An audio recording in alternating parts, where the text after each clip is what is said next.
आदाब। निशात सानिया रेनेसां से 1000 साल पहले तक ईसाई कलीसिया की यूरोप पर मुतलक हुक्मरानी थी।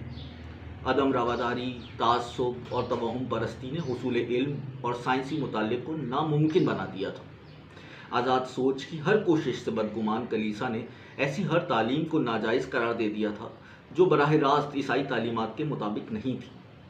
एक आला दर्जे का पादरी अशर इंजील मुक़द्दस का मुताला करके इस नतीजे पर पहुंचा कि दुनिया इतवार 23 अक्टूबर 4004 कबल मसीह को सुबह 9 बजे उसने जन्म लिया है। लेकिन मुद्दतों पहले मरे हुए एक साइंसदान वाइटक्लिफ ने फॉसिल और अर्जियाती मुताले से ये साबित किया कि ज़मीन चंद करोड़ साल पुरानी है। कलीसिया ने मुर्दा वाइटक्लिफ की ये गुस्ताखी माफ़ नहीं की। उसकी हड्डियाँ उसकी कब्र से निकाल कर रेज़ा रेज़ा की गईं और समंदर में फेंक दी गईं ताकि इख्तलाफ और शक के जरासीम ज़मीन को आलूदा न कर सकें। कलीसिया बैकन, वाइटक्लिफ, गैलीलियो, ब्रूनो और दीगर जदीद ख़यालात के हामिल मुफ़क्किरों के इतना ख़िलाफ़ क्यों था? मेरे ख़्याल में इसके सख्त मुखालिफत के कुछ असबाब थे। पहला, मुआशरे का सारा निज़ाम कलीसिया के नाफिज करदा कवायद व अहकाम की मिनोअन पाबंदी पर था। इबादत के तरीके, खाने पीने के, शादी और जिनसी मुबाशरत, गरज के हर चीज़ के लिए एक कायदा या कानून था। ये कायदे और इन्हें नाफिज करने के कलीसियाई इख्तियारात का इन्हिसार कलीसिया के अहकामात की मुकम्मल कबूलियत और बेचूनो चरा ताबेदारी पर था। दूसरा, इन अकायद और अहकाम में से किसी एक का भी इनकार या खिलाफ वर्जी को दरगुजर करना नामुमकिन था। ये रियायत तमाम मुआशरती इमारत की तबाही पर मुंतज हो सकती थी। इसलिए साइंस और हर किस्म की आज़ाद ख़याली एक ख़तरा थी जिसे ममनू करार देना ज़रूरी था। कलीसिया ने गलीलियो को जो सज़ा दी वो बहुत सख्त थी, ताहम खुसूसी मानवियत की हामिल थी।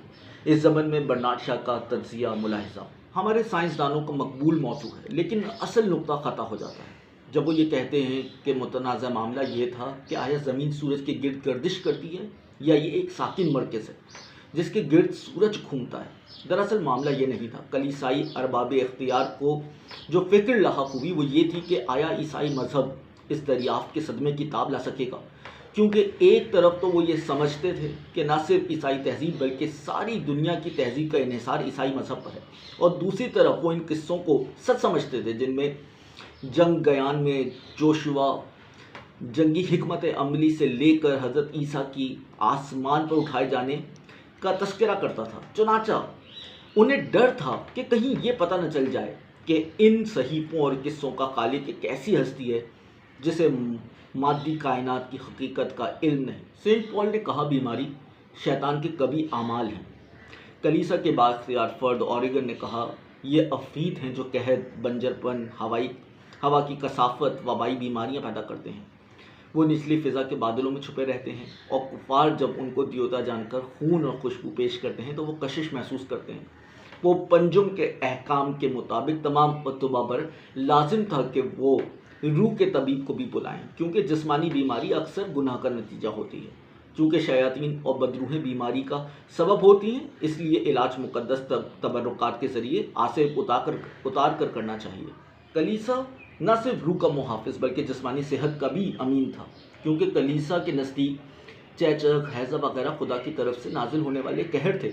इसलिए कट्टर मजहबी ईसाई इन बीमारियों से महफूज करने के टीकों वगैरह के शदीद मुखालिफ थे। उनकी दलील ये थी कि चेचक लोगों के गुनाहों के पादाश में खुदा का फ़ैसला है। उस शख्स के घर में एक जलता हुआ गोला फेंका गया जिसने चेचक के टीके के मौजूद डॉक्टर बॉयल्स्टन को पनाह दी थी। गिरजाओं से चेचक के टीके के हामियों को गालियां दी जाती थी, लेकिन हक़ाइक़ ज़्यादा मजबूत थे। टीका लगवा कर लोग ज़िंदा रहते थे और टीका लगवाए बगैर मर जाते थे। इस तरह आखिरकार कलीसिया ने मजबूरन टीके को कबूल कर लिया। साइंसी तिब की तरक्की में एक बड़ी रुकावट चीर फाड़ करके मुर्दा जिस्मों के मुआयने की मुखालिफत थी। सेंट ऑगस्टीन जिस्म के तशरीहकारों को कसाई कहा करता था और इस काम की शदीद मजम्मत करता था। आमतौर पर यह खौफ जागुज़ी था कि मुर्दा जिस्म को चीर फाड़ करके नतीजे में क़यामत के रोज़ जबकि मुर्दे उठाए जाएंगे कोई नाकाबिल तसव्वुर अज़ाब नाजिल होगा। इस दलील पे कलीसिया ने ये इजाफ़ा किया कि कलीसिया खून बहाने से नफ़रत करता है। ये वाकई बहुत अजीब दलील थी जब मुक़द्दस मफाद में हज़ारों मुश्तबा काफिरों, मुनाफिकों اور جادوگرنیوں کو زندہ نظر آتش کیا تو اس وقت کلیسا کو خون بہانے سے کوئی نفرت محسوس نہیں ہوئی۔ ازمان وسطیٰ کے کلیسا سے تعلق رکھنے والے مذہبی علماء اور پادریوں نے شدت کے ساتھ اس نظریے کا پرچار کیا تھا کہ شہاب ثاقب آگ کے گولے ہوتے ہیں جو ناراض خدا بد کردار دنیا کی طرف پھینکتا ہے۔ 17ویں صدی تک فلکیات کے پروفیسر صاحبان یہ پڑھا نہیں سکتے تھے کہ شہاب ثاقب طبعی قوانین کے تابع اجرام فلکی ہوتے ہیں۔ ہیلی نے نیوٹن اور کیپلر کے قوانین کی بنیاد پر ایک خاص خطرناک دمدار ستارے کا مدار دریافت کیا اور یہ پیش گوئی کی کہ یہ ٹھیک 76 سال میں گردش پوری کرے گا اور اس مقام پر دوبارہ نظر آئے گا جہاں ہم نے اسے دیکھا ہے۔ اس نے منٹ تک کا حساب لگا کر یہ بتایا کہ وہ کب دوبارہ آسمان کے ایک خاص نقطے پر ظاہر ہوگا۔ یہ پیش گوئی ناقابل یقین تھی، لیکن 76 سال بعد جب ہیلی اور نیوٹن دونوں بہت عرصہ پہلے مر چکے تھے، ہیلی کا دمدار ستارہ ٹھیک اس وقت اور اسی مقام پر دیکھا گیا جس کی پیش گوئی کی گئی تھی۔ 1752 عیسوی میں بینجامن فرینکلن نے طوفان برق و باران کے دوران اپنی مشہور پتنگ اڑائی اور اس خطرناک تجربے کے ذریعے یہ دریافت کیا کہ بجلی کا گرنا دراصل برقی طاقت ہے۔ اس کے فوراً بعد برقی چھتری ایجاد ہوئی جو خوفناک برقی طوفان سے محفوظ رکھ سکتی تھی۔ پہلے تو کلیسا نے اس کا وجود تسلیم نہیں کیا، لیکن جب اس کی کامیابی کو وسیع پیمانے پر مان لیا گیا اور برق کے حفاظت کی چھتریاں زیادہ نصب کی جانے لگی تو کٹر مذہبی پادریوں نے اس کی مخالفت کی۔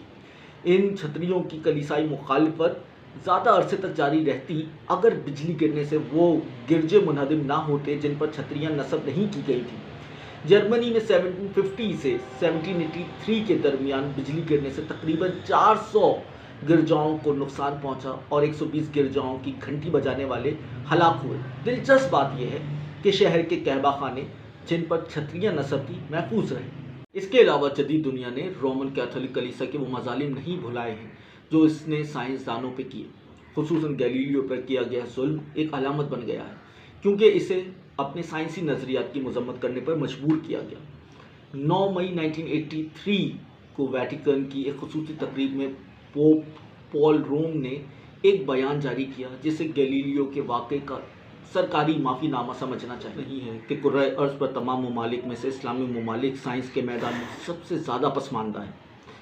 اس کمزوری کے خطرات کو واضح کرنے کی چندہ ضرورت نہیں، کیونکہ آج کل کے زمانے میں کسی معاشرے کی بقا کا انحصار اس میں موجود سائنس اور ٹیکنالوجی کی ترقی اور ترویج پہ۔ ڈاکٹر عبدالسلام نے کہا ہے، یہ ایک افسوسناک حقیقت ہے کہ بیشتر مسلمان ملکوں میں سائنس اور سائنسی طریقہ کار کو شک و شبے کی نظروں سے دیکھا جاتا ہے۔ یہ بات کویت میں منعقدہ 1983 کی اعلیٰ سطحی کانفرنس میں سعودی وفد کے نمائندوں کی تقریروں سے واضح ہوتی ہے۔ 17 عرب یونیورسٹیوں کے سربراہوں کی کانفرنس کا مقصد یہ تھا کہ دنیا عرب میں سائنس اور ٹیکنالوجی کی ترقی میں حائل رکاوٹوں کی نشاندہی کی جائے، لیکن کانفرنس کی کارروائی پر صرف ایک سوال چھایا رہا اور وہ یہ تھا کہ کیا سائنس اسلامی ہے؟ سعودی مندوبین کا موقف یہ تھا کہ خالص سائنس معتزلہ رجحانات پیدا کرتی ہے، اس لیے ایمان و ایقان کے لیے نقصان دہ ہے۔ سائنس ناپاک ہے کیونکہ یہ دنیاوی ہے، اس لیے یہ اسلامی عقائد کے خلاف ہے۔ یہ کہا جاتا ہے کہ سائنس نے اوہام پرستی پر فتح حاصل کر لی ہے، لیکن مسلم ملکوں میں سائنس کو اب تک مکمل فتح حاصل نہیں ہوئی ہے اور کبھی کبھی اس کے بہت المناک نتائج برآمد ہوتے ہیں۔ مثال کے طور پر یہ کراچی میں فروری 1983 کے مشہور ہاکس پے واقعے کو ہی لے لیجیے۔ موسم سرما کی ایک صبح ضلع چکوال کے سینکڑوں دیہاتی گاؤں کی ایک دوشیزہ کے خواب سے متاثر ہو کر بحر عرب میں کود پڑے۔ انہیں امید تھی کہ وہ سمندر پار کر کے کربلائے مقدس پہنچ جائیں گے اور انہیں یقین دلایا گیا تھا کہ سمندر ان کو حفاظت سے منزل مقصود تک پہنچا دے گا۔ 30 سے زائد لاشوں کو سمندر سے نکالا گیا۔ پولیس کو معلوم نہیں تھا کہ اس عجیب و غریب معاملے سے کیوں کر نمٹا جائے، چنانچہ انہوں نے خالص افسر شاہی انداز اختیار کیا۔ جو لوگ مرنے سے بچ رہے ان کو اس الزام کے تحت گرفتار کیا گیا کہ وہ پاسپورٹ کے بغیر ملک چھوڑنے کی کوشش کر رہے تھے، لیکن انہیں جلد ہی چھوڑ دیا گیا۔ بعض بااثر علماء نے زیارت کی اس ناکام کوشش کو سراہا۔ اس کے بعد चंदा जमा करके बचने वालों को बजरिया हवाई जहाज़ ज़ियारत के लिए भेजा गया। साइंस और अक़ली मौज़ूआत पर जमात इस्लामी की सबसे ज़्यादा नुमायाँ तरीन तर्जुमान मरियम जमीला हैं। ये खातून एक अमरीकी नौ मुस्लिम हैं। मरियम जमीला के नज़दीक साइंस और जदीद रोशनी की तकलीफ बुत परस्ती के मुतरादिफ है। उनके बकौल तमाम जदीद नज़रियात आदम परस्ती के मुतरादिफ हैं और बसा औक़ात आदम परस्ती साइंस के रूप में ज़ाहिर होती है। जदीद ज़माने के परस्तारों को यकीन है कि साइंसी मालूमात में तरक्की उन्हें आखिरकार खुदाई ताकत से नवाजेगी। मरियम जमीला के ख़याल में साइंस बजाय खुद एक बदी है, क्योंकि इसकी फितरत मुल्हिदाना है। जदीद साइंस को किसी इखलाकी कदर से नहीं बल्कि नंगी मादियत और तकब्बुर से रहनुमाई मिलती है। पाकिस्तान के किसी भी हुकूमत ने, खा फौजी हो या जमहूरी, तालीम को कभी भी बेहतर तरजीह नहीं दी। जनरल ज़िया की इस्लामी तालीम, जिससे आला तबके के तालीमी इदारे महफूज रहे, के अमूमी असरात बहुत वसी और गहरे हैं। जदीद दुनियावी तालीम की जगह रिवायती मजहबी तालीम के नफाज ने ऐसी तब्दीलियाँ पैदा की हैं जिनका असर नस्लों तक रहेगा। नौ आबादियाती अहद के आगाज़ से ये समझा जाता रहा कि जदीद तालीम समाजी तरक्की के लिए ज़रूरी है।